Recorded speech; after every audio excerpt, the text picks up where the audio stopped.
नको असलेल्या वस्तू घरातून आणि नको असलेले विचार, निगेटिव्ह विचार मनातून काढून टाकता आले ना, की घर आणि मन दोन्ही शांत, फ्रेश, प्रसन्न राहतात. हॅलो, गुड मॉर्निंग मैत्रिणींनो. उन्हाळ्याची सुट्टी लागली असेलच सगळ्यांना. उन्हाळ्याची सुट्टी सगळ्यांना असते, पण गृहिणीला कुठली आली आहे सुट्टी? समर व्हेकेशन म्हणजे गृहिणीचा वर्कलोड डबल. कारण की मुलांची सुट्टी वर्सेस आईची एक्स्ट्रा ड्युटी हे ठरलेलंच, नाही का? त्यात सुट्टी म्हटलं की घरी पाहुणे-रावळे येणार किंवा आपण कुठल्यातरी प्रोग्रामसाठी बाहेर जाणार. म्हणजे नेहमीपेक्षा जरा जास्तीचीच कामं, नाही का? आपलेसुद्धा व्हिडिओ बऱ्याच गॅपनंतर येत आहेत, कारण की अधूनमधून घरी पाहुणे येत आहेत किंवा कुठल्यातरी कार्यक्रमासाठी बाहेर जाणं येणं होतं आहे.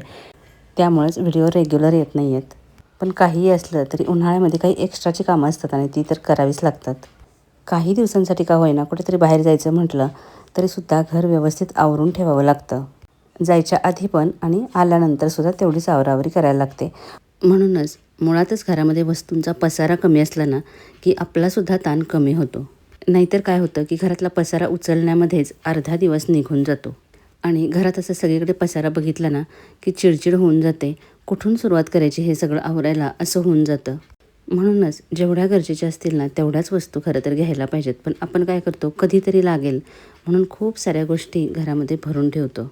उदाहरण फ्रीजचंच घ्या. खरं तर प्रत्येक गृहिणीचं स्वप्न असतं, की आपल्याकडे डबल डोअरचा फ्रीज असावा, म्हणजे मोठा फ्रीज असावा. आणि जेव्हा असा मोठा फ्रीज घेतला जातो ना, तेव्हा नकळतपणे इतकं सामान त्याच्यामध्ये भरलं जातं ना, म्हणजे खरं तर कितीतरी दिवस आपण ते वापरतसुद्धा नाही किंवा खरं तर फ्रीजमध्ये ठेवल्यानंतर आपण ते विसरूनसुद्धा गेलेलो असतो. आणि कधीतरी जेव्हा फ्रीज आपण साफ करायला जातो ना, तेव्हा इतक्या सगळ्या गोष्टी आपल्याला मिळतात ना, पण जोपर्यंत आपण त्या वस्तू बघतो ना, तोपर्यंत एकतर त्याची डेट होऊन गेलेली असते किंवा खराब झालेल्या असतात गोष्टी. म्हणजे जेवढ्या गरजेच्या लागतात ना, तेवढ्या वस्तू तर घरात असायलाच पाहिजेत. पण कधी-कधी आपण बघतो, की फ्रीज अगदी खचाखच भरलेला असतो. खरं तर फ्रीज एकदम असा जास्तीचा पण भरून ठेवायचा नाही खचाखच. त्याला व्हेंटिलेशन होऊन देण्यासाठी सुद्धा थोडीशी स्पेसी ठेवायलाच पाहिजेत. आणि त्यासाठीच म्हणून जर आपण ऑर्गनायझर वापरले ना फ्रीजमध्ये, तर फ्रीज दिसायलासुद्धा छान दिसतो आणि सुटसुटीतसुद्धा दिसतो आणि व्हेंटिलेशनसुद्धा प्रॉपर होतं.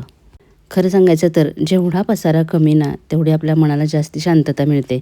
त्यामुळंच जेव्हा आपण घर डिक्लटर करतो ना, म्हणजे घरातील पसारा बाहेर काढतो, तेव्हा आपलं मनसुद्धा हळूहळू शांत होत जातं.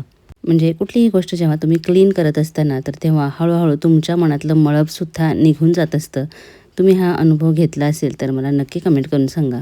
खरं तर पावसाळ्याआधी, पावसाळ्यासाठी म्हणून आपल्याला काही गोष्टी ह्या स्टोअर करून ठेवाव्याच लागतात. कारण की पावसामध्ये सारखं-सारखं बाहेर वस्तू आणायला, सामान आणायला जायचा कंटाळा येतो किंवा पावसामुळे ते पॉसिबलसुद्धा नसतं. पण आता इतक्या गोष्टी सोपी झाल्यात, की पूर्वी या गोष्टी स्टोअर करून ठेवायला लागायच्या, पण आता एका क्लिकवरती त्या मिळतात ऑनलाईनसुद्धा. त्यामुळंच गरजेपेक्षा जास्त वस्तूंचा साठा करायला नको. त्यामुळं काय होतं, की आपणा गृहिणींचा जो जास्तीचा वेळ हे सगळं सामान ठेवण्यामध्ये, साफसफाई करण्यामध्ये जातो ना, तर तो कमी होईल आणि स्वतःसाठी थोडा जास्तीचा वेळ देता येईल. खरं तर आता मिनिमलिस्ट लाईफ जगायची गरज आहे. म्हणजे जेणेकरून आपलासुद्धा स्ट्रेस आहे तर तो कमी होईल.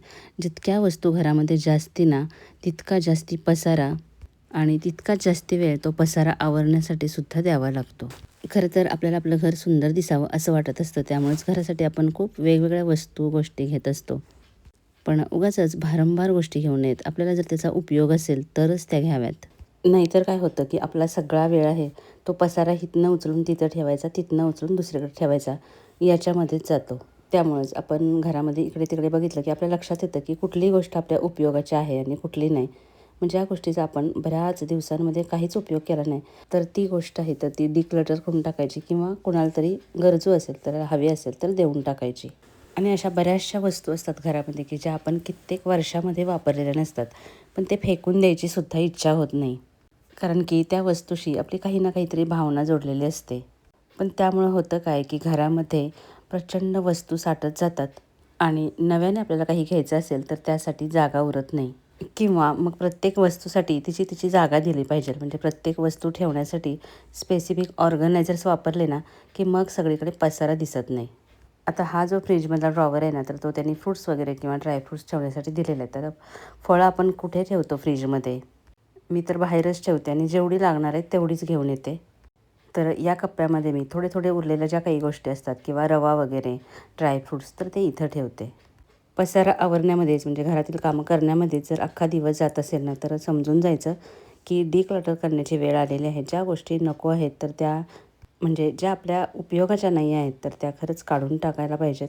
उन्हाळ्यामध्ये तर बघा सगळीकडे पसारा असेल तर जास्तीचं गरम होतं आणि जर तेच असंच मोकळं सुटसुटीत असं जर घर असेल ना तर थोडंसं थंड असं वाटतं. मलाही पहिल्यांदा खूप आवड होती अशा छोटे छोटे जे आर्टिफॅक्ट्स असतात किंवा घर सजवण्याच्या वस्तू घेण्याची. तर नंतर माझ्या लक्षात आलं की या गोष्टी साफ करण्यामध्ये आपला बराचसा वेळ वाया जातो आहे. म्हणूनच हळूहळू मी सुद्धा मिनिमलिस्ट जे लाईफ आहे तर त्याकडे वळण्याचा प्रयत्न करत आहे. हे एकदम शक्य होत नाही तर हळूहळू याची सुरुवात करावी लागते. तुम्हाला माहिती आहे का, क्लिनिंग ही एक थेरपी आहे. म्हणजे बघा आपण जेव्हा आपलं घर क्लीन करत असतो ना तेव्हा हळूहळू आपल्या मनामध्ये सुद्धा जे काही विचार चाललेले असतात ना तर ते निघून जातात आणि आपण या कामामध्ये एवढं रमून जातो ना की बाकीच्या गोष्टींचा विचारच येत नाही. आपला फ्रीज कमी आणि स्टोअर रूम जास्त असते, बरोबर ना? दुनियाभरच्या ज्या काही गोष्टी आपण मॉलमध्ये, सुपर मार्केटमध्ये बघतो ना त्या सगळ्या आणून आपण फ्रीजमध्ये कोंबलेले असतात. आणि जास्तीत जास्ती तर मसाले वगैरे.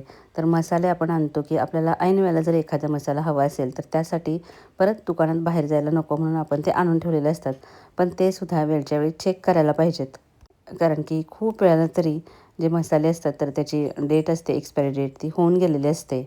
किंवा वेगवेगळ्या प्रकारचे ज्यूस, सिरप वगैरे आपण ठेवलेले असतात तर ते सुद्धा अधूनमधून बघायला पाहिजे की त्याची डेट आहे. नाहीतर काय होतं की ते जागा अडवून बसलेले असतात. त्याच्यामुळे दुसरं काही आपल्याला तिथं ठेवायचं असेल तर ते ठेवू शकत नाही किंवा फ्रीज एकदम खचाखच भरलेला राहतो. चला, आतून तर सगळा फ्रीज आहे तो साफ करून झाला आहे. आता बाहेरून करायचा. बाहेरून खूप वेळा तरी म्हणजे 8 दिवसातून वगैरे होतो क्लीन करून. कारण की धूळच त्याच्यावरती एवढी बसते की तो दिसते धूळ आणि ती साफ करावीच लागते. बरं, हे अप्लायन्सेस तर आपण रोज वापरत असतो. पण याच्याबद्दल काही गोष्टी आपल्याला माहिती असणं गरजेचं आहे. जसं की बघा फ्रीज, वॉशिंग मशीन किंवा AC या ज्या गोष्टी आहेत तर त्या घेताना आपण त्याच्यावरचे स्टार रेटिंग असतात तर ते बघून घ्यायचे. म्हणजे शक्यतो 3 स्टार, 4 स्टार रेटिंग असलेल्याच गोष्टी घ्यायच्या. म्हणजे जसे जसे याचे स्टार रेटिंग वाढत जातील ना तसं तसं एनर्जी कन्झम्पशन आहे ते कमी होतं. म्हणजे आपलं लाईट बिल आहे तर ते कमी येतं.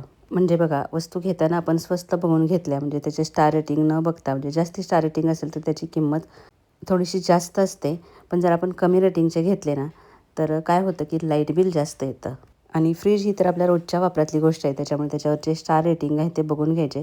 हा जो आहे तर तो LGचा 4 स्टार रेटिंग असलेला आहे आणि त्याच्यामध्ये इनबिल्ट स्टॅबिलायझर आहे त्याच्यामुळं वेगळा घ्यायची गरज लागत नाही आणि बिलसुद्धा कमी येतं. तर किती गोष्टी आपण साठवून ठेवत असतो बघा. तर हे केकसाठी लागणारे किंवा आईस्क्रीमसाठी लागणारे इसेन्स आहेत आणि आईस्क्रीम बनवण्यासाठी हे CMC किंवा GMS पावडर आहेत तर त्या आणलेल्या. तर आता मी हे चेक करते आहे तर काही इसेन्स आहेत तर त्याची डेट गेलेली आहे. म्हणजे 2-3 बॉटल होते त्याची डेट गेलेली आहे. बाकीचे आहेत तर त्याचे आहे. त्याच्यानंतर आपण सिरप वगैरे आणत असतो तर ते सुद्धा अधूनमधून चेक करायचे की त्याची डेट वगैरे आहे का किंवा ते खराब वगैरे झालेत का. कारण काय होतं की आपण नवीन नवीन जेव्हा पदार्थ शिकतो ना तेव्हा आपल्याला उत्साह असतो आणि आपल्याला वाटतं की आपण हे नेहमी बनवत राहू. पण तसं होत नसतं. 1-2 वर्षापूर्वी मी हे एक ऑर्गनायझर फ्रीजसाठी मागवलं होतं. नंतर माझ्या लक्षात आलं की हे फारच मोठं आहे. म्हणजे खूप जागा आहे तर ती फ्रीजमधली याच्यामध्ये जाते आणि त्याच्यामध्ये हे असे 3 बॉक्स होते. तर मी काय केलं, हे जे मसाले असतात तर ते इकडे तिकडे पडतात आणि फ्रीजमध्ये सांडून आहे ना आपल्याला ते सारखं सारखं साफ करावं लागतं. तर मी काय केलं की ते जे 3 त्याचे कंपार्टमेंट होते तर त्याच्यामध्ये या वस्तू ठेवल्या. दिसायलाही छान दिसतंय आणि पटकन आपल्या लक्षातही येतं की कुठली गोष्ट त्याच्यामध्ये आहे ते. त्याच्यानंतर हे काही ऑर्गनायझर्स आहेत सध्या मी धुवून ठेवलेत कारण की मी आता फ्रीज क्लीन करते आहे. आणि नेहमी लक्षात ठेवायचं की फ्रीज तेव्हाच साफ करायला घ्यायचं की जेव्हा भाज्या कमी असतील किंवा अगदी संपवत आलेल्या असतील तेव्हाच. तर असे काही ऑर्गनायझर्स असायला पाहिजे की ज्यामध्ये आपल्या वस्तू आहेत त्या जागच्या जागी राहतील आणि आपल्याला शोधाशोध करावी लागणार नाही. ऑर्गनायझेशनचा हा रूलच आहे की वस्तूला जागा आणि जाग्यावर वस्तू तरच पसारा होणार नाही. चला, तुमच्याशी बोलता बोलता फ्रीज क्लीन करून झाला आहे आणि जेव्हा एखादी गोष्ट आपण डीप क्लीन करतो ना तर तेव्हा ती इतकी फ्रेश वाटते ना आणि फ्रीज तर आता नवीनच घेतल्यासारखा वाटतो आहे. 10 वर्षापूर्वी घेतलेला फ्रीज आहे. बरं, जसं आपण आपलं घर स्वच्छ करत असतो, नको असलेल्या वस्तू डिक्लटर करून टाकत असतो तसंच आपल्या मनाचं सुद्धा आहे. जसं आपलं घर फ्रेश दिसतं ना तसंच आपल्या मनातील नको असलेले विचार काढून टाकले ना की आपलंसुद्धा मन शांत, फ्रेश होतं. चला, व्हिडिओ कसा वाटला नक्की कमेंट करून सांगा. जाता जाता लाईक करायला विसरू नका आणि सबस्क्राईब केले नसेल तर प्लीज करा.